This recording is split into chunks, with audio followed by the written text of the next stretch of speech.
चलिए शुरू करते हैं और लेते हैं पहला प्रश्न। चित्रकूट में 297 किलोमीटर लंबे बुंदेलखंड एक्सप्रेसवे की नींव किसने रखी? तो जो बुंदेलखंड एक्सप्रेसवे है, इसके बारे में अगर हम बात करें तो 29 फरवरी 2020 की बात है। 29 फरवरी, इतना पुराना तक हम कवर करने जा रहे हैं। 29 फरवरी 2020 को आधारशिला रखी प्रधानमंत्री नरेंद्र मोदी ने। ये इंपॉर्टेंट है, इसकी डेट भी। और ये जो एक्सप्रेसवे है, ये 296 किलोमीटर या 297 दोनों मिलता है, 296.7 किलोमीटर कहीं जिक्र होता है। तो 296 या 97 जो भी आपसे पूछा जाएगा, इसको सही मानिएगा, इसलिए दोनों आंकड़े मैं आपको बताया दे रहा हूं। ठीक है, एक बार कहीं वेबसाइट पे ये भी दिखा था। तो ये योगी आदित्यनाथ ने नहीं रखी थी, इन्होंने रखी थी। और ये एक्सप्रेसवे बुंदेलखंड क्षेत्र को आगरा लखनऊ एक्सप्रेसवे और यमुना एक्सप्रेसवे से जोड़ देगा, यानी कि इसकी जो कनेक्टिविटी है वो पूरी बढ़ जाएगी। और ये जो एक्सप्रेसवे है, ये चित्रकूट, बांदा, महोबा, हमीरपुर, जालौन, औरैया, इटावा, इन सब जिलों से होकर गुजरेगा, उनको ये लाभ मिलेगा। देश में पहली बार किस यूनिवर्सिटी में गर्भ संस्कार पर डिप्लोमा कोर्स की शुरुआत की जा रही है? और ये जो यूनिवर्सिटी है, ये लखनऊ यूनिवर्सिटी है। लखनऊ यूनिवर्सिटी में गर्भ संस्कार पर पीजी डिप्लोमा शुरू किया गया है, ये पाठ्यक्रम। और इस पाठ्यक्रम में स्नातक, प्रस्नातक, शोध छात्राओं के साथ जो भी गृहिणियां हैं, आईवीएफ सेंटर हैं, संचालक हैं, रिटायर्ड स्वास्थ्य विभाग के कर्मचारी हैं, ये सब पार्टिसिपेट कर रहे हैं। उत्तर प्रदेश सरकार ने राज्य में कौशल विकास के लिए निम्नलिखित में से कौन सी योजना शुरू की? उत्तर प्रदेश गवर्नमेंट के द्वारा स्किल डेवलपमेंट की कौन सी योजना है, ये यहाँ पे पूछा जा रहा है। तो यहाँ पर कौशल सतरंग योजना, युवा हब योजना और मुख्यमंत्री अप्रेंटिस योजना, ये तीनों योजनाएं ये संबंधित है यूपी की स्किल डेवलपमेंट से। स्किल डेवलपमेंट की बात की जाए यूपी में, तो ये तीनों की तीनों योजनाएं हैं। और इन तीनों योजनाओं के बारे में अगर आप थोड़ा थोड़ा भी ध्यान रखेंगे तो मेंस में भी आप आसानी से लिख लेंगे। देश का पहला प्राकृतिक स्लज शुद्धिकरण संयंत्र कौन सा संस्थान बना रहा है ना? तो ये स्लज प्यूरिफिकेशन प्लांट जो है, ये बना रहा है अलीगढ़ मुस्लिम विश्वविद्यालय। डी ऑप्शन इसका बिल्कुल करेक्ट है। और ये विद्युत के द्वारा चलेगा, मतलब ये इलेक्ट्रिसिटी से चलेगा, ये जो संयंत्र होगा। उत्तर प्रदेश में कुपोषित परिवारों को किस योजना के तहत गायें प्रदान की जाएंगी? जो भी कुपोषित परिवार हैं, उनको गाय देने की योजना, तो ये मुख्यमंत्री बेसहारा गोवंश सहभागिता योजना है। गायों को भी आश्रय इसमें मिल जाएगा और निराश्रित जो गोवंश है उनको आश्रय स्थल मिलेगा। और जिला प्रशासन इसमें व्यवस्था करेगा और कि जिनको भी गाय पालने का ये अवसर दिया जाएगा, उनको कुछ पैसे दिए जाए। जैसे 900 रुपये इसमें प्रतिमाह देने की बात की जा रही है, 30 रुपये रोज। तो बेसहारा गोवंश सहभागिता योजना, यानी कि दोनों लोगों का लाभ होगा। उनको पैसे मिल जाएंगे, गाय को खिलाएंगे, उसका दूध भी अपना लाभ उठा सकते हैं, और जो इधर उधर गाय घूमा करती है उनको घर मिल जाएगा। किस राज्य के बागपत जिले के सादिकपुर सिनौली में स्थित पुरातात्विक स्थल व अवशेषों को राष्ट्रीय महत्व का घोषित किया गया? अब ये सिंपल सी बात है, इसका उत्तर आपको पता है कि उत्तर प्रदेश में ही है बागपत जिला। तो वहां की ये स्थल आपको याद रखना है, सादिकपुर सिनौली। यहाँ पर पुरातात्विक स्थल अवशेष को राष्ट्रीय महत्व का दर्जा अभी दिया गया है, उसके रूप में इसको घोषित किया गया है। अगला जो प्रश्न है, निम्नलिखित में से किस राज्य ने मेजर ध्यानचंद विजय पथ योजना शुरू की है? अब यहाँ पर कंफ्यूजन होता है, जो पेपर में प्रश्न आता है। 29 अगस्त को मेजर ध्यानचंद की क्या होती है? मेजर ध्यानचंद की जयंती होती है। तो 29 अगस्त 2020, ये भी याद रखना है क्योंकि 21 भी आने वाला है। तो 29 अगस्त 2020 को उनकी जयंती के अवसर पर विजय पथ योजना शुरू की गई। कहाँ पे? उत्तर प्रदेश में। योगी आदित्यनाथ ने उसको शुरू किया। और इस योजना के तहत प्रदेश के 19 अंतर्राष्ट्रीय खिलाड़ियों के घरों तक पक्की सड़कें बनाने का ये विजय पथ है ना, तो इसके अंतर्गत जो पक्की रोड है वो बनाई जाएंगी 19 खिलाड़ियों के घरों तक। महाभारत अनुसंधान केंद्र कहाँ बनाया जाएगा? बहुत इंपॉर्टेंट प्रश्न है। महाभारत रिसर्च सेंटर कहाँ पर बनाया जाएगा? तो इसका जो सेंटर रखा गया है, ये प्रयागराज में बनाया जाएगा। ए ऑप्शन इसका बिल्कुल करेक्ट है। धार्मिक स्थल प्रयागराज है और महाभारत युग के समय से आज तक इसका बहुत महत्व भी रहा है। तो हंडिया विकासखंड यहाँ पर पड़ता है। हंडिया हंडिया विकासखंड में प्रयागराज में इसको बनाया जाएगा, महाभारत अनुसंधान केंद्र। राफेल फाइटर जेट की पहली महिला पायलट कौन बनी है? पहली महिला पायलट, मोस्ट इंपॉर्टेंट क्वेश्चन है। राफेल फाइटर जेट की, तो ये शिवांगी सिंह है। ए ऑप्शन इसका बिल्कुल करेक्ट है। भारतीय वायुसेना की ये फ्लाइट लेफ्टिनेंट और विमान उड़ाएंगी राफेल, ये पहली महिला पायलट ऐसी बन गई है। मिग 21 भी इन्होंने उड़ाया है। और ये रहने वाली कहाँ की अगर पूछ लिया जाए तो ये वाराणसी की रहने वाली है, वाराणसी की रहने वाली है ये। अगला जो प्रश्न है, वर्ष 2020 के शांति स्वरूप भटनागर पुरस्कार के लिए किसे चुना गया है?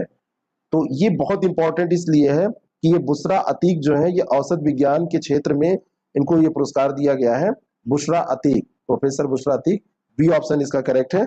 और ये CSIR के प्रथम एवं संस्थापक निदेशक संत सर शांति स्वरूप भटनागर के स्मरण में दिया जाता है।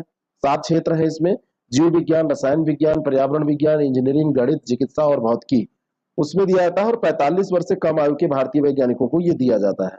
और ये जो पुरस्कार है, क्योंकि इनका रिलेशन यहाँ से है, यूपी से, इसलिए इंपॉर्टेंट हो जाता है। महिलाओं की सुरक्षा के लिए सेफ सिटी प्रोजेक्ट किस राज्य में शुरू किया गया है? सेफ सिटी प्रोजेक्ट, तो ये सेफ सिटी जो प्रोजेक्ट है ये यूपी में ही चलाया जा रहा है।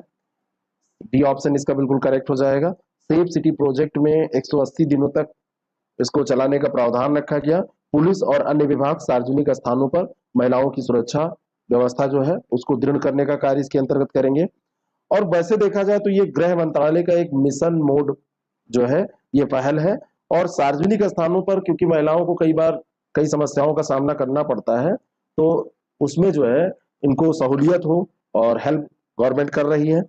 इस परियोजना को पहले चरण की तरह देखा जाए तो दिल्ली, कोलकाता, मुंबई, चेन्नई, बेंगलुरु, हैदराबाद, अहमदाबाद और लखनऊ इसकी पहचान की गई है। तो सही रूप में इसमें देखा जाए तो ये लखनऊ पे ये प्रश्न बनना चाहिए कि लखनऊ जो है यूपी का, वहां पर इसको शुरू किया गया है। तो यहाँ पर ये ध्यान रखिएगा कि यूपी में कहा, तो लखनऊ, वाराणसी भी दिया रहेगा, ग्रेटर नोएडा भी दिया रहेगा, तो ये ध्यान रखिएगा।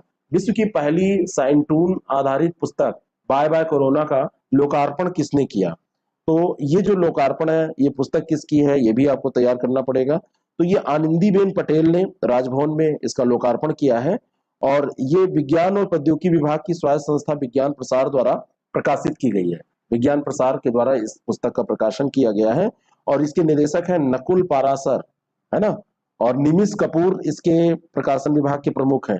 तो डॉक्टर नकुल पाराशर और निमिष कपूर इसके प्रमुख संपादक और संपादक हैं, मतलब एक प्रमुख संपादक और एक संपादक। लेकिन इसका लोकार्पण जो किया गया है वो आनंदीबेन पटेल के द्वारा, जो हमारे यहाँ की राज्यपाल है।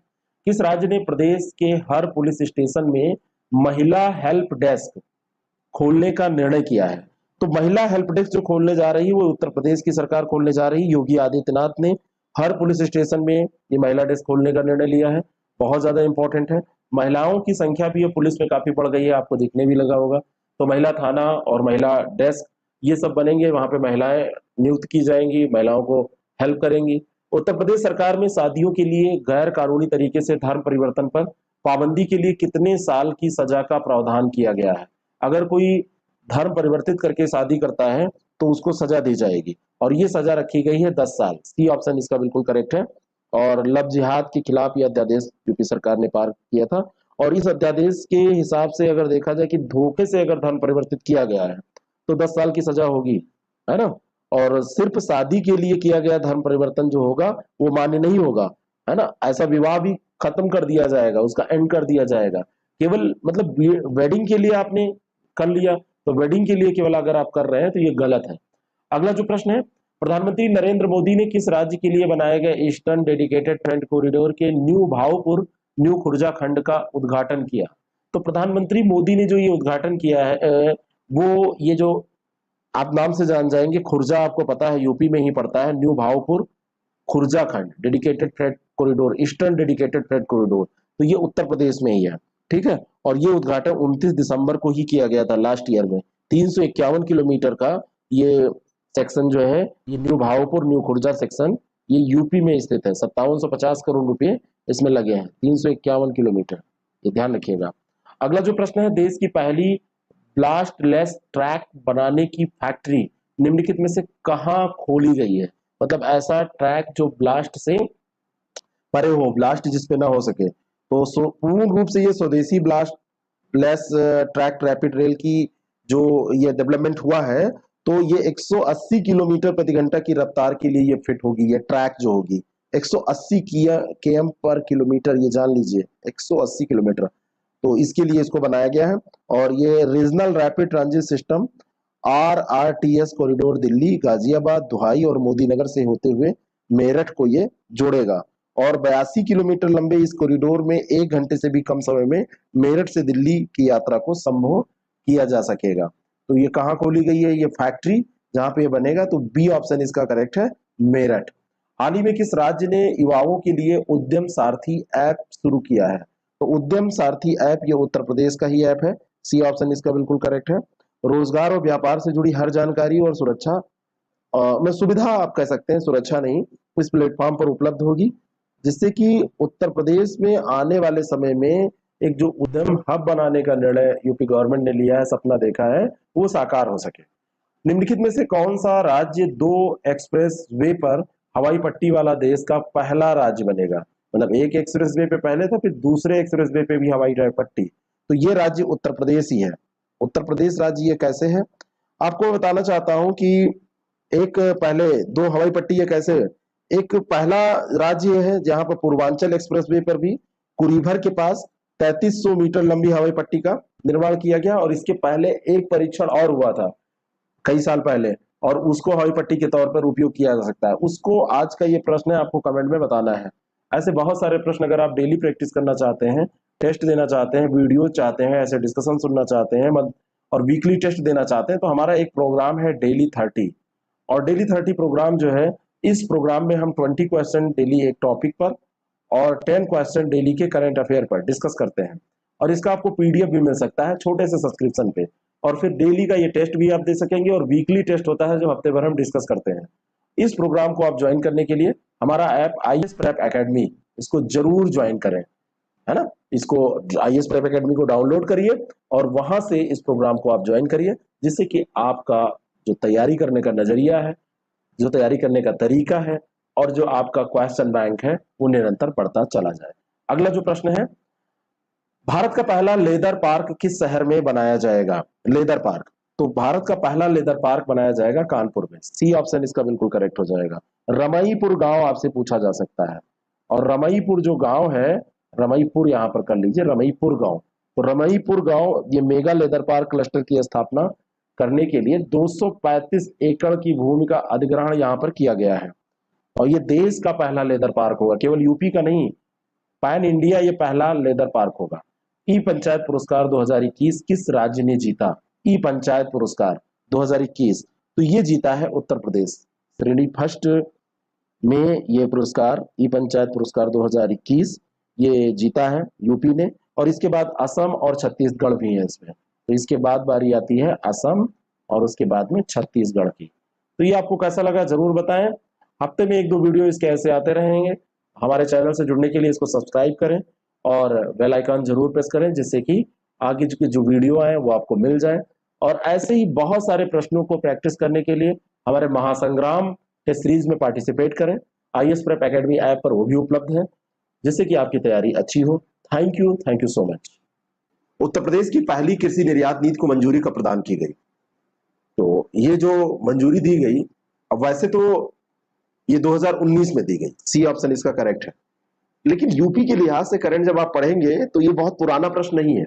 2019 में कृषि निर्यात नीति को मंजूरी यूपी गवर्नमेंट ने दी है। उत्तर प्रदेश सरकार द्वारा पारित यूपी कोका विधेयक का संबंध किससे है? यूपी कोका विधेयक 27 मार्च 2018 को इंट्रोड्यूस किया गया था, और ये चर्चा में लगातार बना रहा है। अब इसको आप चाहे करंट का क्वेश्चन मान लीजिए, चाहे इसको अब स्टैटिक जीके में शामिल कर लीजिए। वसूली, किडनैपिंग, हत्या, हत्या की कोशिश, जो भी अपराध हैं उनको रोकने के लिए, तो बी ऑप्शन इसका करेक्ट है। उत्तर प्रदेश सरकार ने इलेक्ट्रॉनिक्स विनिर्माण नीति कब शुरू की? बढ़िया प्रश्न है, बिल्कुल अभी साल भर के अंदर का प्रश्न है। लास्ट ईयर अगस्त में 19 अगस्त 2020 को इलेक्ट्रॉनिक्स विनिर्माण नीति शुरू की, और इसमें लक्ष्य रखा कि 5 साल में 40,000 करोड़ रुपए का निवेश हम लेके आएंगे। 40,000 करोड़ रुपए के निवेश को आकर्षित करने की बात इसमें की गई। वैश्विक इलेक्ट्रॉनिक हब बनाने की कोशिश, ये सपना है। उत्तर प्रदेश सरकार ने किसानों के लिए गन्ने की बिक्री तथा दूसरी सूचनाओं के लिए कौन सा ऐप लॉन्च किया? गन्ना किसान, उत्तर प्रदेश में गन्ना होता है, और भारत में सबसे ज्यादा जो गन्ना होता है उत्तर प्रदेश में ही होता है। गन्ने में चीनी की मात्रा यहाँ साउथ के गन्ने की अपेक्षा कम रहती है, लेकिन खेती तो अच्छी खासी होती है।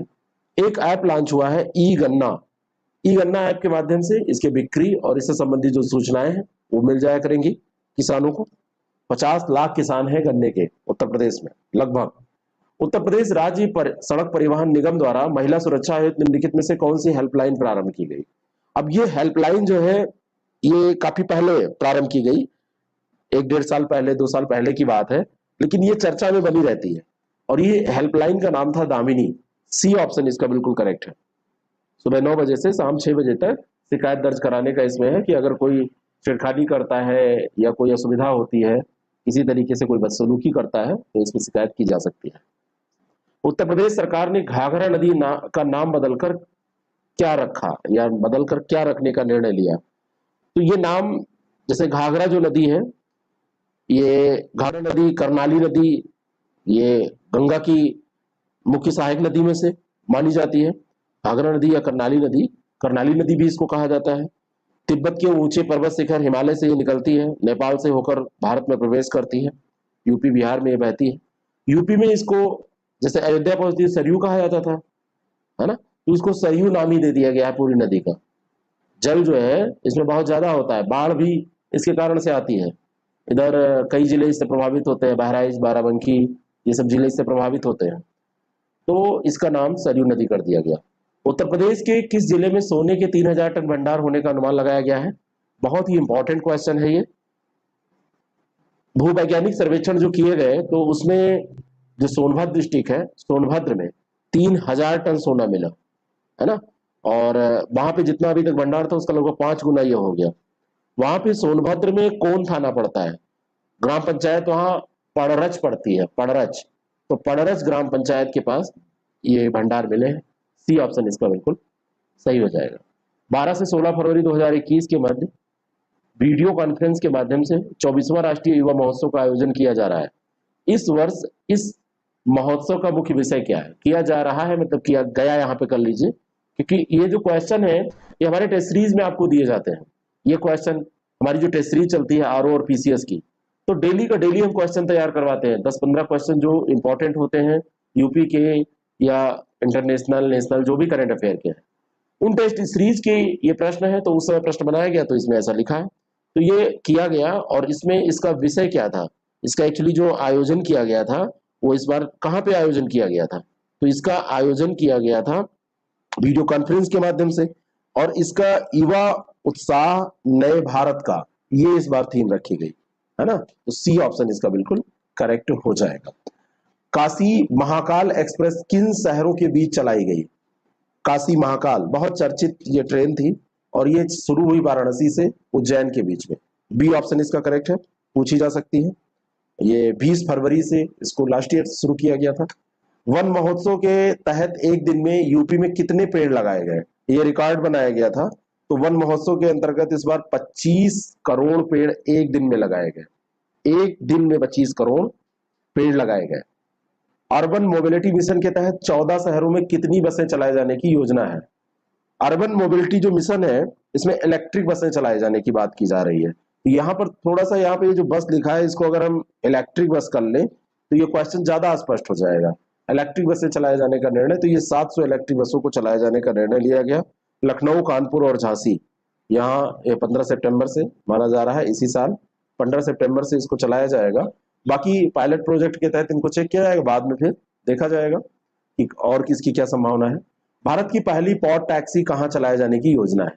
पॉड टैक्सी, तो भारत की जो पहली पॉड टैक्सी है ये नोएडा में जो फिल्म सिटी है, तो नोएडा फिल्म सिटी से जेवर जो एयरपोर्ट है उसके भी चलाने की बात की गई। ठीक है, पॉड सिटी टैक्सी जो होती हैं ये छोटी छोटी गाड़ियां होती हैं, छोटी छोटी ये गाड़ियां होती हैं, 4 से 6 मीटर इनकी लंबाई होती है, ऑटोमेटिक चलती है, बिना ड्राइवर की चलती है। तो ये नोएडा, इसमें बी ऑप्शन, यूपी की घटना ये हो गई, तो बी ऑप्शन इसका करेक्ट है।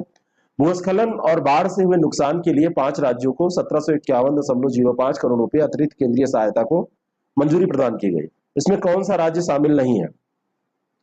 अरुणाचल प्रदेश, असम, तेलंगाना, ओडिशा और उत्तर प्रदेश। उत्तर प्रदेश इसमें शामिल है।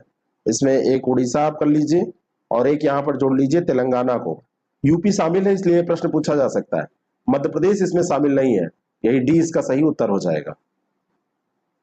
उत्तर प्रदेश सरकार ने 7 फरवरी 2020 को कितने अंकों का एक यूनिकोड जारी करने की प्रणाली शुरू की? यूनिकोड, ये जो यूनिकोड होगा, इस यूनिकोड में 16 अंक होंगे, और ये यूनिकोड राज्य में सभी प्रकार के लैंड होल्डिंग को चिन्हित करने के लिए प्रयुक्त किया जाएगा।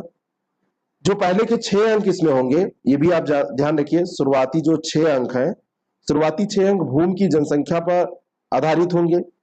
जनसंख्या, भूमि पर कितने लोग रह रहे हैं, उन जनसंख्या पर आधारित होंगे। आगे के जो 4 अंक हैं, ये विशिष्ट पहचान भूमि की निर्धारित करेंगे, ये विशिष्ट पहचान के लिए होंगे। बाद में 11 से 14 तक के जो अंक हैं, उसमें 2 अंक श्रेणी विवरण और 2 अंक भूमि की श्रेणी कैसी होगी, आवासीय है कि कृषि है, वाणिज्यिक है, तो 2-2 अंक ये ऐसे निर्धारित किए गए हैं। 16 अंक है, बी ऑप्शन करेक्ट है। किस हाईकोर्ट ने उत्तर प्रदेश में डीजे बजाने पर पाबंदी लगाई? अब उत्तर प्रदेश में पाबंदी लगाई जा रही है, तो ये प्रयागराज हाईकोर्ट ने लगाया, यहाँ का जो इलाहाबाद हाईकोर्ट है उसने ही लगाया, ए ऑप्शन इसका करेक्ट है। अब ये भी न्यूज पुरानी है, 2019 की ही घटना है, लेकिन कभी कभी पूछा जाता है ये उत्तर प्रदेश यहाँ से हटा दिया जाता है, अब किसने लगाया, तो आप कंफ्यूज होंगे, हो सकता है कहीं अलग लगाया हो, तो यहाँ पर भी ऐसा हो चुका है, इसलिए यह प्रश्न मैंने यहाँ पे रखा है। अगला जो प्रश्न है, उत्तर प्रदेश सरकार ने कहा अंतर्राष्ट्रीय क्रिकेट स्टेडियम बनाने की योजना बनाई है? यूपी में अभी देखा जाए तो अंतर्राष्ट्रीय स्तर के 5 स्टेडियम हैं, इनमें से 3 लखनऊ में है, एक इकाना जो स्टेडियम है जिसको अब अटल बिहारी वाजपेयी अंतर्राष्ट्रीय क्रिकेट स्टेडियम, भारत रत्न अटल बिहारी वाजपेयी अंतर्राष्ट्रीय क्रिकेट स्टेडियम कहा जाता है। दूसरा यूनिवर्सिटी ग्राउंड लखनऊ है, और केडी सिंह बाबू स्टेडियम, ये 3 लखनऊ में है, एक ग्रीन पार्क स्टेडियम कानपुर में, और एक है ग्रेटर नोएडा में, greater Noida sports complex ground. तो ये 5 है। अभी योगी सरकार ने गोरखपुर में निर्णय लिया है कि यहां पर भी एक अंतर्राष्ट्रीय स्तर का स्टेडियम बनाया जाए, तो बी ऑप्शन इसका सही है। निम्नलिखित में से किस संस्थान ने नए सत्र से सांख्यिकी और डेटा साइंस की पढ़ाई शुरू करने का निर्णय लिया? जेई का जो पेपर होता है उसमें अगर किसी को कम मार्क्स आते हैं, बाद की रैंक आती है, तो उसको कहीं एडमिशन वैसे नहीं मिलता था आईआईटी के किसी कोर्स में, लेकिन यहाँ पर आईआईटी कानपुर में, मतलब और बहुत सारे इंस्टीट्यूट एडमिशन देते हैं, वो सब अलग है, लेकिन अगर यहाँ आईआईटी में ही आप करना चाहते हैं सांख्यिकी और डेटा साइंस में पढ़ाई, तो आईआईटी कानपुर ने एक शुरू किया है, जेई वाला जो एडवांस एग्जाम है वो जो पास करेंगे, तो जेई एडवांस के बाद में मेरिट के आधार पर इसमें दाखिला दे दिया जाएगा। और इस तरीके से आईआईटी में पहली बार ऐसा कहीं शुरू किया गया, ऐसा पहले कहीं ऐसा प्रोग्राम नहीं चल रहा था। तो आईआईटी कानपुर, ध्यान रखना, यूपी से रिलेटेड है। बुंदेलखंड के पर्यावरण प्रेमियों ने किस जंगल को बचाने के लिए विशेष अभियान शुरू किया? ये बहुत ज्यादा चर्चा में थी घटना, और एक बड़ी कंपनी को वहां पे मध्य प्रदेश गवर्नमेंट ने ये एक जंगल का एरिया जिसको कहते हैं बक्सवाहा जंगल का एरिया, यही ऑप्शन इसका करेक्ट है। एमपी गवर्नमेंट ने एक कंपनी को दे दिया नीलामी पर 50 साल के लिए, खनन पट्टा कर दिया। तो जब वहां पे खनन पट्टा हो गया तो उत्तर प्रदेश और मध्य प्रदेश में जो बुंदेलखंड का एरिया पूरा आता है, वहां के पर्यावरण प्रेमियों ने एक मोर्चा खोला, सेवक साहब फॉरेस्ट चैंपियन अभियान वहां पे शुरू किया गया। तो ये जो है ये बक्सवाहा जंगल था, उसी को बचाने के लिए। आपको बताना चाहता हूं कि हमारे टेस्ट सीरीज प्रोग्राम में अगर आप पार्टिसिपेट करना चाहते हैं और ये टेस्ट भी आप देना चाहते हैं फ्री में, तो आप आईएएस प्रेप एकेडमी ऐप को जरूर डाउनलोड कीजिए, और उसको डाउनलोड करके आप ये सब टेस्ट फ्री दे सकते हैं और हमारी टेस्ट सीरीज का लाभ उठा सकते हैं, पीडीएफ उसका पा सकते हैं, रिवाइज कर सकते हैं, स्टैंडर्ड क्वेश्चन आपको मिलेंगे, बढ़िया नए पुराने सब क्वेश्चंस का रिवीजन हो जाएगा, एग्जाम आपके लिए सरल होगा। 6307281212 हमारा नंबर है, इस पे कांटेक्ट या व्हाट्सएप कर सकते हैं।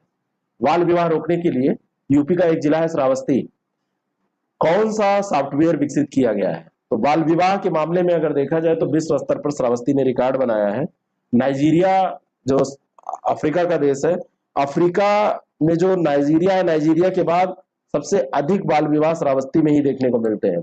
पढ़ाई का स्तर भी यहाँ का बहुत कम है। तो इसको रोकने के लिए अभी लखनऊ की इंजीनियर्स ने एक ऐप बनाया है, ऐप का नाम आपको नहीं भूलना है, वह है परिपक्व। कई सोसाइटी या सोशल इशू में आप लिख रहे हो और वहां पर अगर आपको कुछ लिखना है बाल विवाह के बारे में, तो परिपक्व ऐप का वहां पर जिक्र आप कर सकते हैं।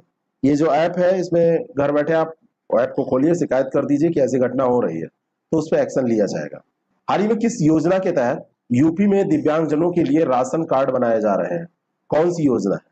अब प्रथम दृष्टया तो इसको आप दिव्यांगजन पेंशन योजना कह देंगे, अपूर्व पेंशन योजना कह देंगे, लेकिन प्रधानमंत्री कौशल विकास मिशन की जो पहल है उसमें आत्मनिर्भर भारत योजना के तहत ही दिव्यांगजनों के लिए एक जो कार्यक्रम शुरू किया गया, तो राशन कार्ड आत्मनिर्भर भारत अभियान के तहत ही बनाए जा रहे हैं। ये ऑप्शन इसका करेक्ट है। ये आपको कैसा लगा कमेंट करके बताएं, और हमसे जुड़े रहें ऐसे और वीडियोस के लिए। करंट अफेयर की भी श्रृंखला हमारी चल रही है, उसको भी आप देखते रहें, और आगे और करंट अफेयर आएगा। यूपीपीसीएस का मॉक टेस्ट हम कर रहे हैं, उसका भी लाभ आप उठा सकते हैं, और उसको आप आईएएस पेप एकेडमी के फ्री प्लेटफॉर्म पर, मतलब फ्री जो ये कोर्स रखा गया है उसमें टेस्ट आप दे सकते हैं। Thank you so much. Uttar Pradesh में कहां श्री राम यूनिवर्सिटी बनेगी? उत्तर प्रदेश सरकार अयोध्या के लिए बहुत सारा काम कर रही है। अयोध्या में राम मंदिर बन ही रहा है। भगवान राम की संस्कृति पर शोध करने के लिए एक सेंटर स्थापित किया जाएगा, जिसको कहा जाएगा श्री राम यूनिवर्सिटी। अयोध्या में यह स्थापित किया जाएगा। निम्नलिखित में से कौन सा लखनऊ के बारे में सही नहीं है? उत्तर प्रदेश का पहला हाईटेक टाउन, एशिया का प्रथम डीएनए बैंक, उत्तर प्रदेश की साइबर लैब, देश का 5वां मेमोरी भौगोलिक संकेतक लैब। उत्तर प्रदेश की साइबर लैब की जहां तक बात है, उत्तर प्रदेश की साइबर लैब लखनऊ में नहीं बन रही है। साइबर लैब ये आगरा में बन रही है।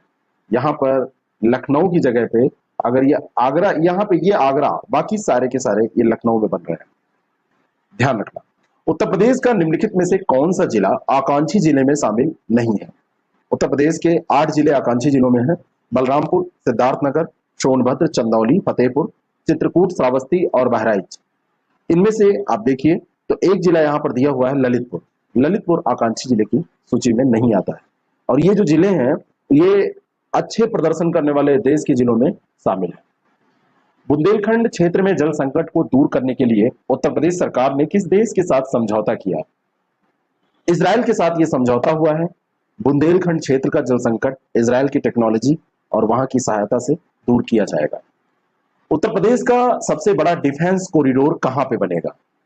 डिफेंस कॉरिडोर की जो बात हो रही है ये अलीगढ़ में बनेगा। सी ऑप्शन इसका करेक्ट है। 400 हेक्टेयर क्षेत्र में इसका डेवलपमेंट किया जाएगा। निम्नलिखित में से किस संस्थान ने बीज गेंद का विकास किया है? बीज गेंद होगा क्या? बीज गेंद खेती किसानी को आसान बनाने के लिए खाद के साथ ये गेंद ऐसे विकसित किया जाएगा, और इसका जब उपयोग होगा तो जो उत्पादन है वो बहुत बढ़ जाएगा। ये क्या है? आईआईटी कानपुर में। उत्तर प्रदेश में निम्नलिखित में से कहां फार्मा पार्क बनाया जाता है? फार्मा पार्क बनाया जा रहा है तो पीलीभीत और ललितपुर यहां पर बनाया जा रहा है, बनाया जाता नहीं, बनाया जा रहा है। तो पीलीभीत और ललितपुर दोनों जगह पे, सी ऑप्शन इसका करेक्ट हो जाएगा। ए और बी दोनों ऑप्शन इसके सही है। निम्नलिखित में से कहां रामलीला अकादमी बनाए जाने की योजना है? टैगोर कल्चरल कॉम्प्लेक्स के नाम से एक रामलीला अकादमी बनने जा रही है। भारत ही नहीं, विश्व के विभिन्न देशों की जो भी रामलीला शैलियां हैं, रामलीला केवल भारत में ही नहीं है, इंडोनेशिया की भी रामलीला आपने सुना होगा अयोध्या में आई थी, तो अयोध्या में इसकी स्थापना होने जा रही है। पेरू स्थित अंतर्राष्ट्रीय आलू अनुसंधान संस्थान का केंद्र उत्तर प्रदेश में कहां खोला जाएगा? पहले भी अंतर्राष्ट्रीय स्तर पर देखा जाए तो फिलीपींस का चावल अनुसंधान संस्थान जो है उसका एक सेंटर वाराणसी में बनाया गया था।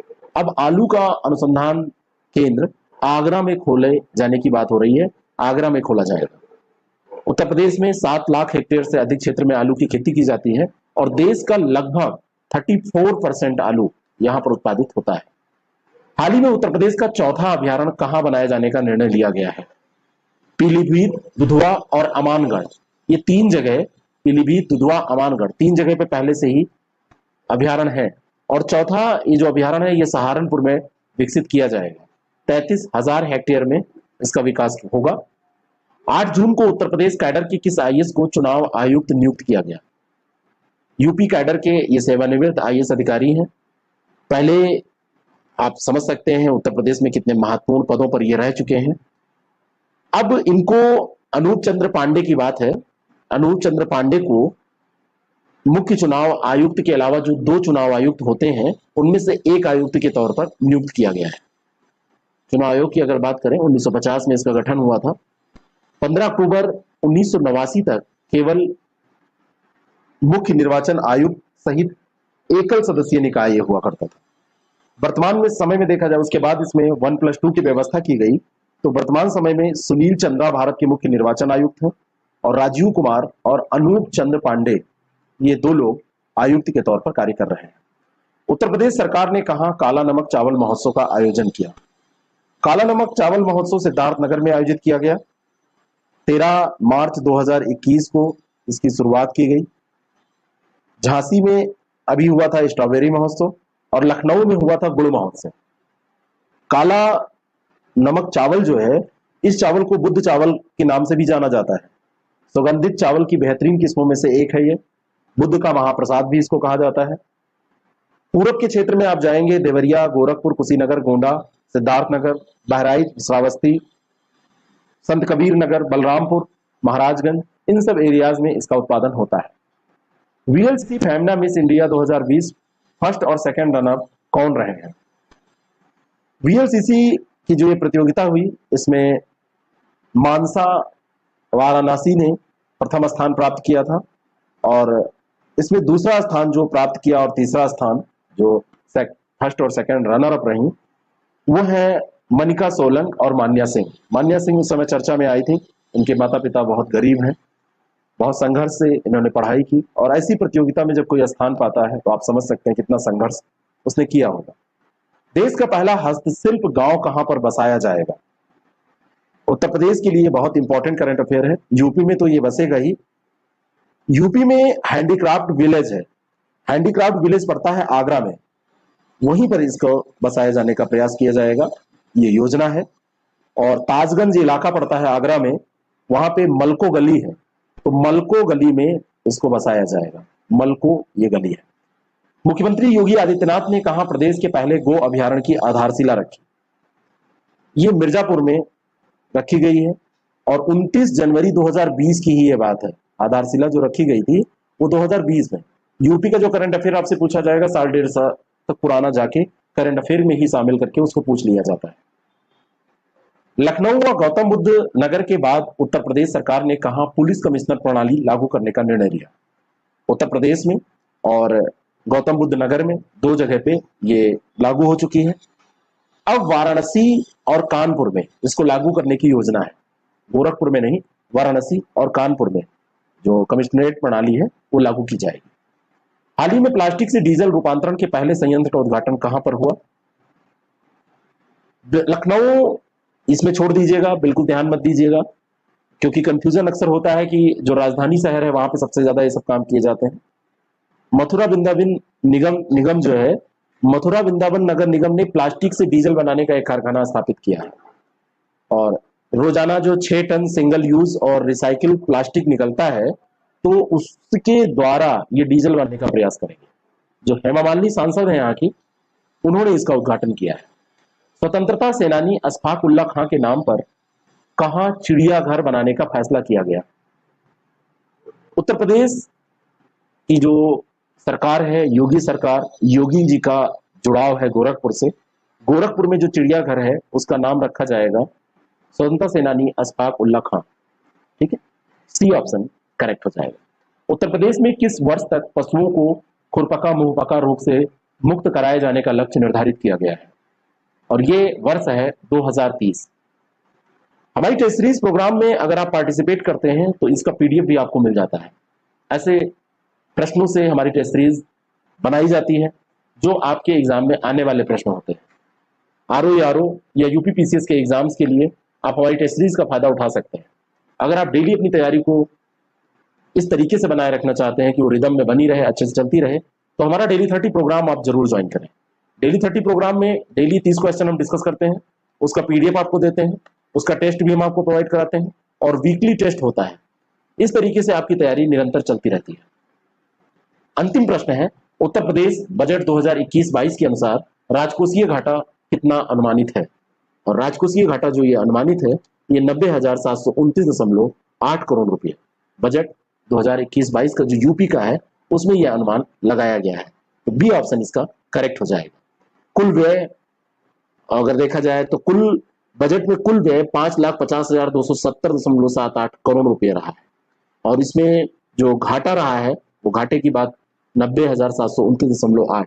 कभी कभी ऐसे आंकड़े भी आपसे पूछे जाते हैं और ये जो घाटा है ये 4.17% है सकल घरेलू उत्पाद का। ये आपको कैसा लगा जरूर बताएं। 2 एपिसोड पहले हो चुके हैं, उनको देख लें, और जल्दी ही हम दूसरा, इसका जो अगला एपिसोड आने वाला है, ये 3 हो गए, 60 क्वेश्चन हम डिस्कस कर चुके हैं। जो भी आगे क्वेश्चन बनते रहेंगे हम डिस्कस करते रहेंगे। Thank you so much. अगर आप ऐसे ही सामग्री से जुड़ा रहना चाहते हैं और आपको अच्छा लगता है, जुड़े रहना चाहते हैं, अच्छा लगता है, तो इसको शेयर भी करें और हमारे चैनल को सब्सक्राइब जरूर करें। ले सकते हैं। स्कूल ऑफ लॉर्ड राम नामक दुनिया की पहली आभासी पाठशाला कहां पर शुरू की गई? ये आभासी पाठशाला है।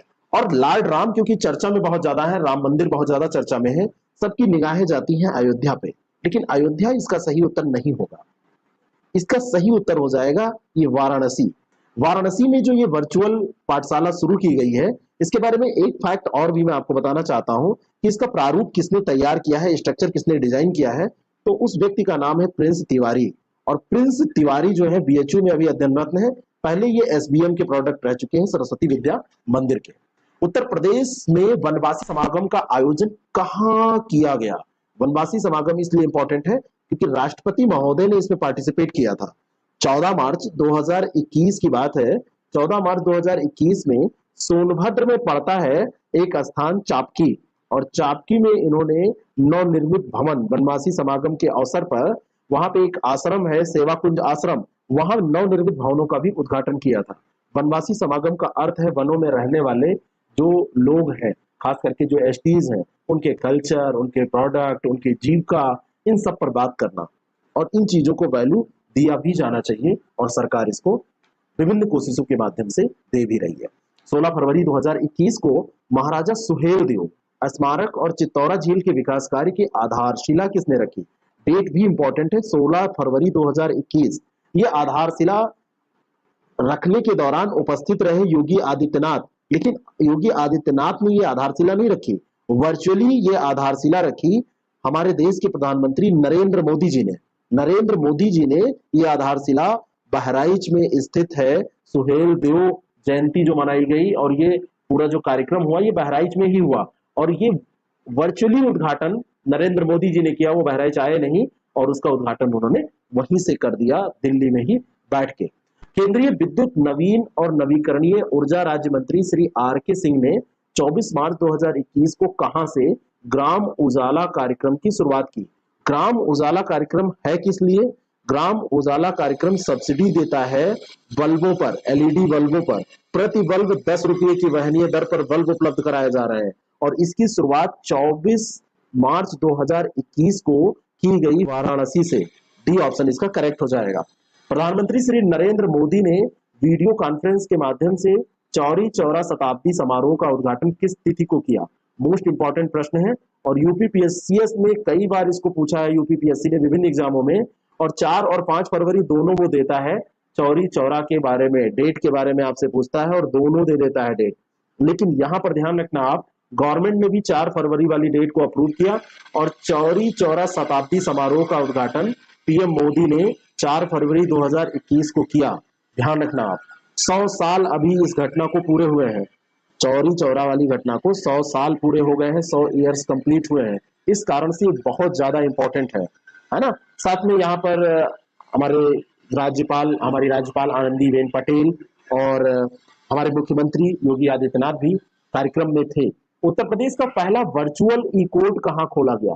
वर्चुअल ई कोर्ट इंपॉर्टेंट इसलिए है क्योंकि ये नई पहल है, और उत्तर प्रदेश का जो पहला वर्चुअल ई कोर्ट है ये प्रयागराज में शुरू किया गया है। बी ऑप्शन इसका बिल्कुल करेक्ट है। ये जो सुविधाएं बढ़ाई जा रही हैं, इससे लोगों को बहुत आराम मिलेगा। चरणबद्ध तरीके से पूरे देश में ऐसी चीजें विकसित की जा रही हैं। यूपी में प्रयागराज से ये शुरू हुआ है, और धीरे धीरे जो 75 जिले हैं यूपी के, वहां पर इसको बढ़ाया जाएगा।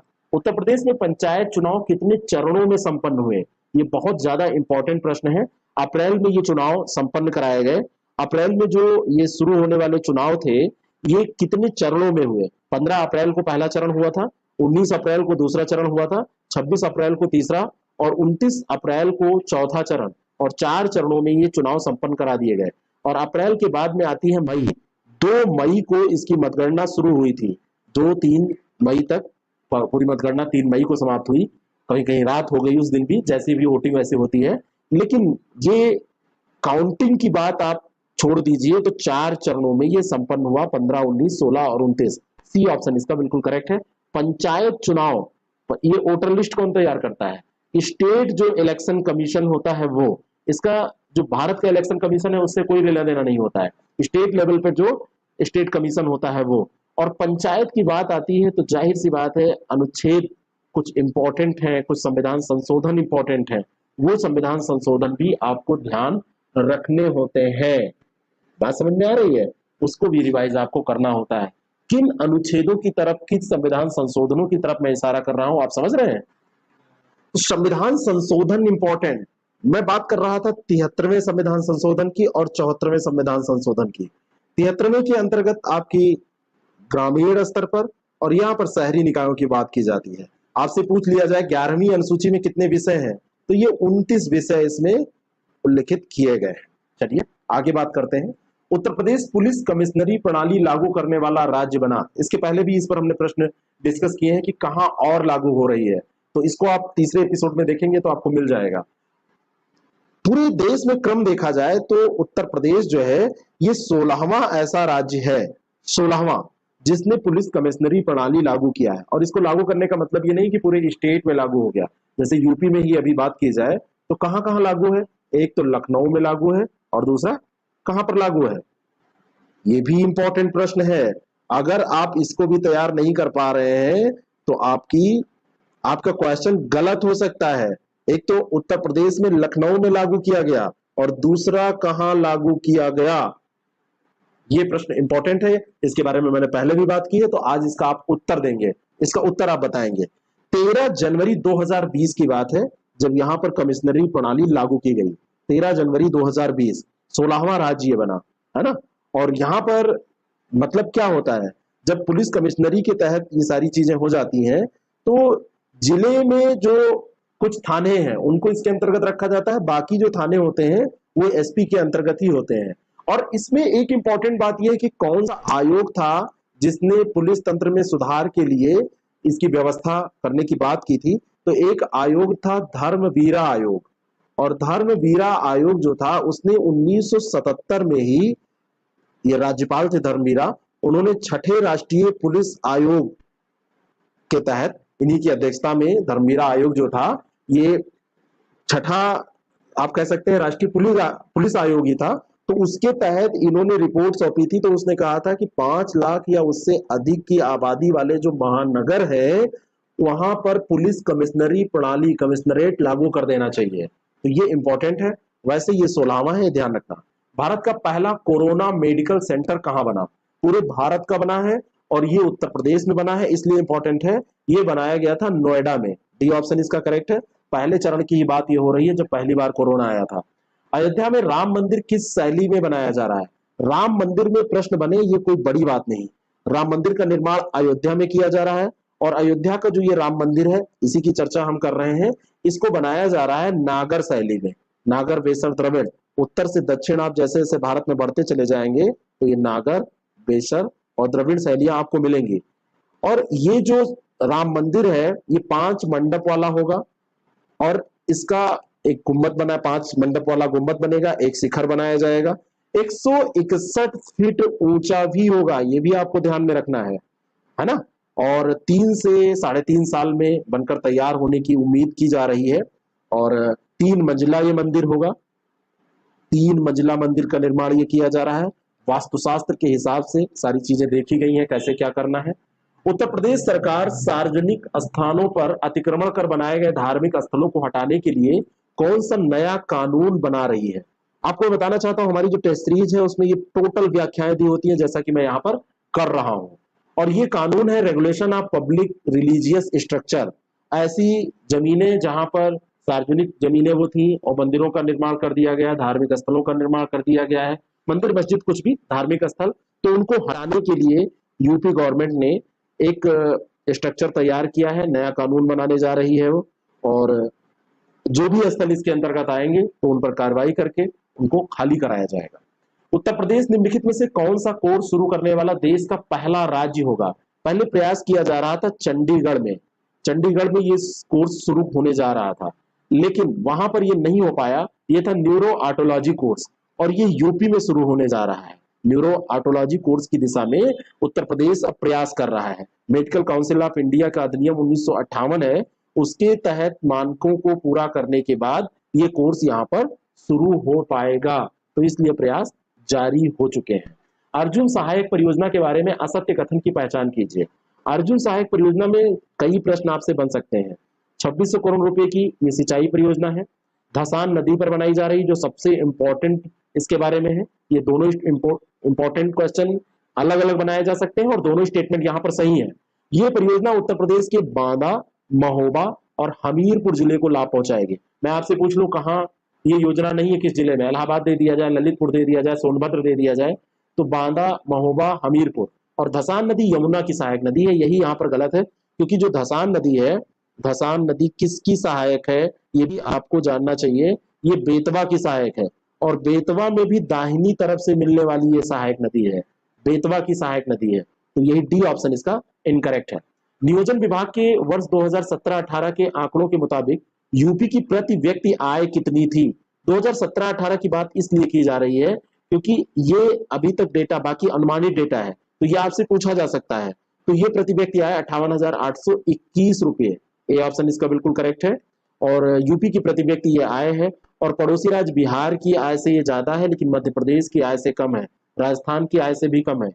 बिहार की आय 38,631 है, लेकिन मध्य प्रदेश की 82,000 से ऊपर है, 82,291, और राजस्थान की 99,487 है। भारत की जो राज्य आय की दृष्टि से इंपॉर्टेंट है उनको हम अगले करंट अफेयर के एपिसोड में देखेंगे, लेकिन यूपी की आपको याद कर लेना है यहीं पर। उत्तर प्रदेश में वर्ष 2021-22 में प्रति व्यक्ति कर्ज कितना होगा? 21-22 का ये अनुमान पूछा जा रहा है, कितना होगा? इसको निकालने का तरीका ये होता है कि आप ऋणग्रस्तता को देखिए और फिर जितनी जनसंख्या है उसे डिवाइड कर दीजिए। तो ऋणग्रस्तता है 5,65,909.69 करोड़ रुपए, 5,65,909.69 करोड़ रुपए।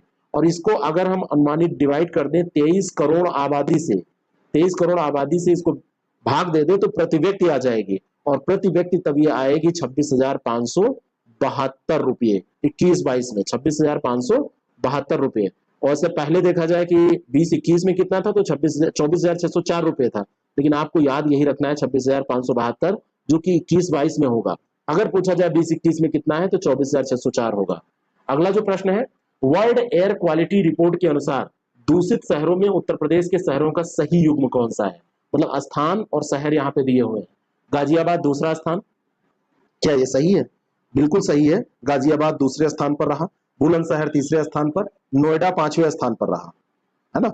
लखनऊ जो है वो 9वें स्थान पर रहा है, राजधानी उत्तर प्रदेश की लखनऊ है और ये 9वें स्थान पर रही है। बाकी ये सब क्रम सही दिए हुए हैं, डी ऑप्शन इसका बिल्कुल करेक्ट हो जाएगा। किस तिथि को उत्तर प्रदेश के मुख्यमंत्री योगी आदित्यनाथ ने माई गॉव मेरी सरकार पोर्टल को लॉन्च किया? मोस्ट इंपॉर्टेंट ये क्वेश्चन है, डेट आपसे पूछी जा सकती है। 26 जुलाई 2021 को इन्होंने ये लॉन्च किया इस पोर्टल को, इंपॉर्टेंट है।